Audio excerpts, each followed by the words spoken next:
We actually found a golden horse, which is from Turkmenistan. Yeah, dude. That's black. That sounds pretty.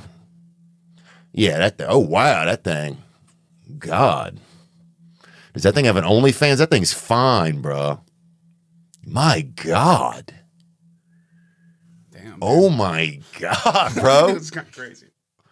And if that thing came by, and that's definitely, when I was young, we had to do the cold beach, because it's certainly, rich people don't realize when they leave the beach that there's that, that other tier of humanity that rolls into the beach, baby, when that bitch is cold. Because it's cheaper. You get your hotel room, $19 in there. $31. All you can sleep. They get you in that bitch. Yeah, everybody's in that bitch. You have 7, 12, damn 19 children in there. In a 2-bed, in a deluxe or something, 2-bed deluxe or something, 1 sink. I don't know how they divide it up nowadays or whatever. Free ice and all of that. You're at the beach.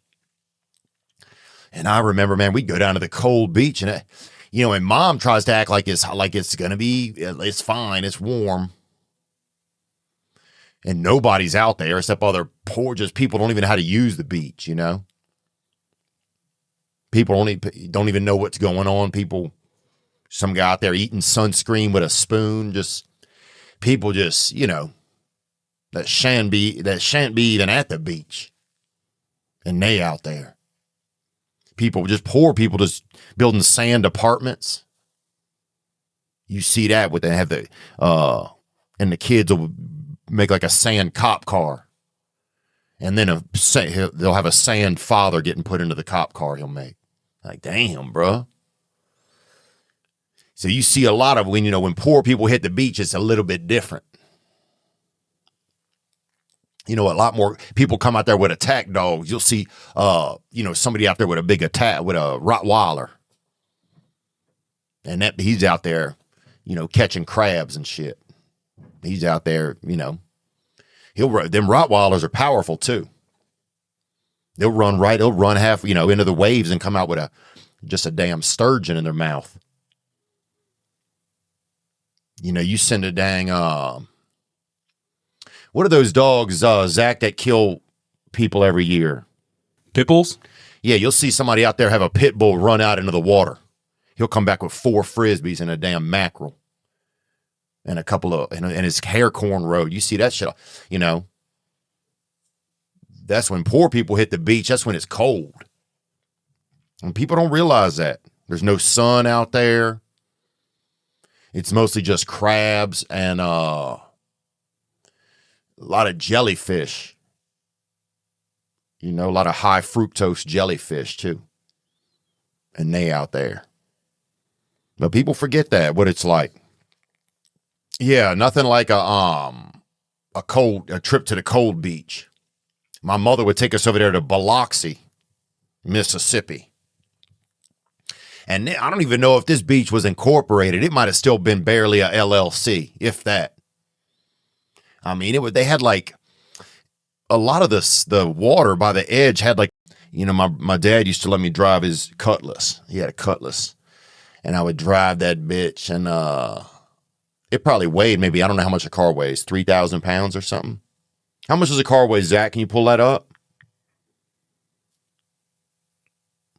And and that thing, it had power steering. I don't know. It didn't have that much power, but it was hard to steer. It was almost like steering a boat. It was, in fact, it was horrible. And I remember one time he went into the post office and I hit a couple cars. I took it for a quick spin around the block because my dad was real old. So when he went into the post office, it'd take him, 12, 18 minutes to get there and back. Because he had that slow stride on him. My dad just walked so slow. He had that age in him. He had all the years inside of him. Every year, he was just a damn fucking stack of calendars with lungs and heart. And he would get out the car to go walk somewhere that you'd have all the time. You could do whatever you wanted. You had all the time in the world. You had half a year, it took forever for him to come back. So I remember he'd pull up at the post office. He'd be like, I'm going to run inside. And I knew that he meant walk. And so he get up out the seat and I get in the driver's seat and take that bitch for a lap. That brown Cutlass. And it had some burn marks on the back. Somebody tried to steal. My dad had a bunch of M&Ms and different things and stuff that he gave away because he used to sign people up for credit cards at colleges and stuff. And he was an alcoholic, but he had a trunk full of M&Ms one time, and they had a couple people try to get in there and steal them and try to burn their way in, which was just dumb, I think, to try and just use regular fire to get through a trunk is just retarded, I think. And no offense if anybody's retarded, bro. But anyway, what was I talking about, Zach? Yeah, I looked up the average weight of a car. It's around 3,000, 4,000 pounds. But a Cutlass was very heavy, so I bet it's more closer to 4,000. Yeah, that bitch was heavy, man. But my dad would get up and go walking, man. He would walk. It'd take a bird would land on him. Not even, they thought he was, stationary. He'd be that just barely going, You'd see him come. He was just, it looked like they'd come and build a fountain around, build a water thing, and people start throwing pennies in. Then they'd be like, oh, damn, this guy's moving. This is not, sorry, my bad, sir. And, but he was just so slow, man. My dad was so slow. And so anyway, he'd go in the bank or the post office, wherever, and I'd get in that Cutlass, that driver's seat, and I'd take that bitch for a spin. And one time I took it around the block and I hit a couple parked cars with that bastard. Pop, pop, pop. Damn, I hit them Metches, dog. And I prayed for those people afterwards, and, so I did my part. But so anyway, back to the horses. So yeah, this thing, man, being on a horse is really, it's not for me, I don't think. My father didn't want us in there shitting all the time. He'd make us, just be outside or say y'all have better things to be doing. It's kind of a weak man's game. My dad used to say that's when the enemy gets you. And he's kind of right, because when you're in a feisty position, that's easily when you can get attacked.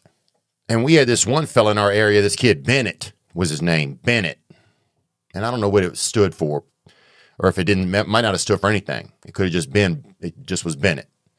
And he had this deal where if he had to, you could tell if he had to defecate or do poop, he'd start getting real quiet. He'd start getting real quiet. And you could almost tell, until he was almost silent. And you'd have to tell him, man, go in there, go do it. And the second he was empty, bro, he just a chatterbox. It was almost like you couldn't fit words and poop in him at the same time. Like he had some sort of this yin and yang inside of his body where there wasn't room enough for all of it.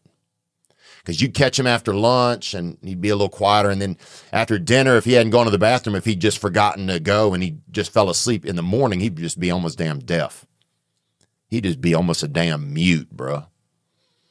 And you just want to you almost just, damn, go, boy. Go so we can chat.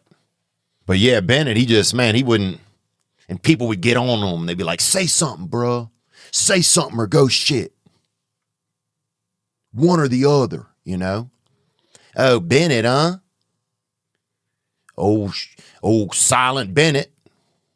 All full of shit, people would say, and he'd give him thumbs up, like at least trying to, say, yeah, I am, And he also was small in stature, and you got to think about that. If you got to defecate and if 10% of your body is occupied by, duty or whatever, I don't know what form it's in at that point or how many stages it goes through.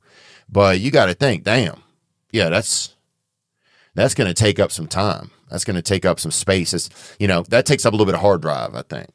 So if you don't have that space free, it makes sense, kind of, it's hard to think if somebody asks me a hard question, sometimes I have to go defecate or something before I can even think about it.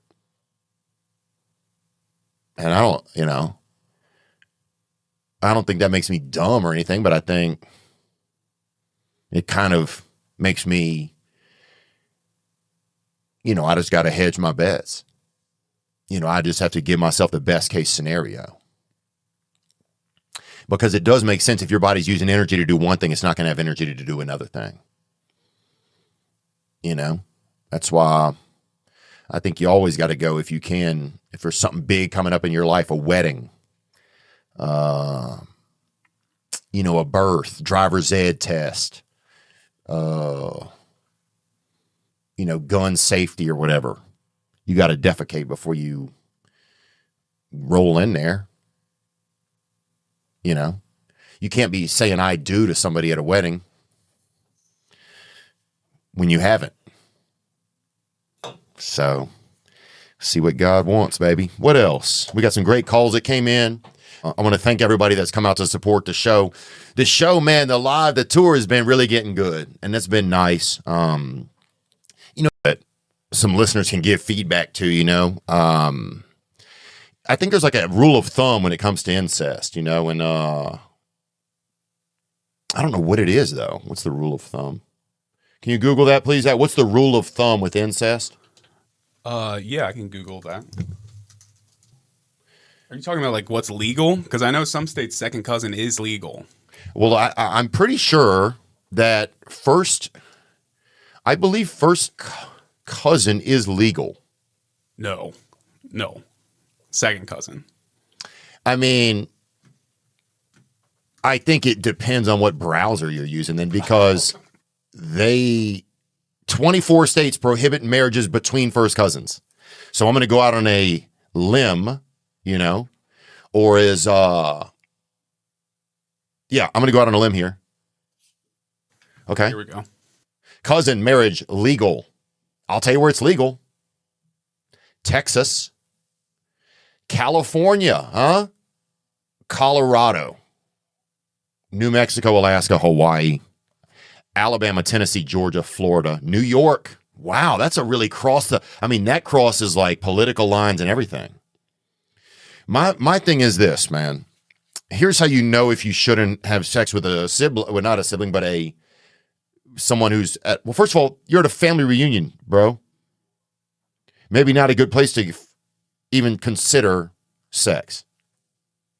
I don't know if you need to wear a sign or something at a family reunion, or what do you, if you walk into a family reunion, you shouldn't walk out of there with some chick's number, bro. That's crazy, bro. You're a good guy, but you also seem like you could have some sexual predator issues. And I'm not judging you, but I'm just saying everybody else is gonna. And if you what are we saying here, Zach? That was my point, is if you're going to a family reunion, like was it a mistake? Yeah. How many people are I didn't have a family reunion. It's a Mexican family reunion, dude. It's at a park. I'm sure there could be upwards of 2,000 to 6,000 people there. There's anybody getting off a bus in LA will probably stop. I'm sure that I'm sure there's a lot of vague paperwork at the reunion, is all I'm saying, which is fine. Feliz Navidad, baby. You know what I'm saying? But I'm sure I understand. I think how it could happen maybe a little bit more if there's a lot of people at the reunion. And Mexican people like to hang out at the park, man. That shit is no joke. Everybody knows it. They're like as part of the culture. So what does he want to know here, you think? I think he's just wondering if he should feel bad about it or not. Okay. Well, look, I think it's good you're reaching out to people because you don't know, what some of the laws or bylaws are regarding, familial sexual contact. And look, I've seen people have sex that should not be having sex. And I've seen the children of that. And that's where God really throws his 2 cents in. When that baby rolls out and you're like, damn, this thing's got, a little extra spine on it or something. Thing's got, that thing's got an extra, it's got an extra thumb near his ass or whatever. You know what I'm saying? Like, that's when like, damn, this little buckaroo's got 4 rows of teeth, and 2 of them's on his butthole. You know what I'm saying? That's when you're like, oh, damn, shouldn't have done that. So I think, there's a general rule of thumb where I'm from. You got to walk at least 300 feet before you pull your dick out. And I think that's a good rule to keep anybody off of incest or anything like that. You know? So, yeah. And they used to say also, whenever you're about to pull your wiener out, say, get away from me, and then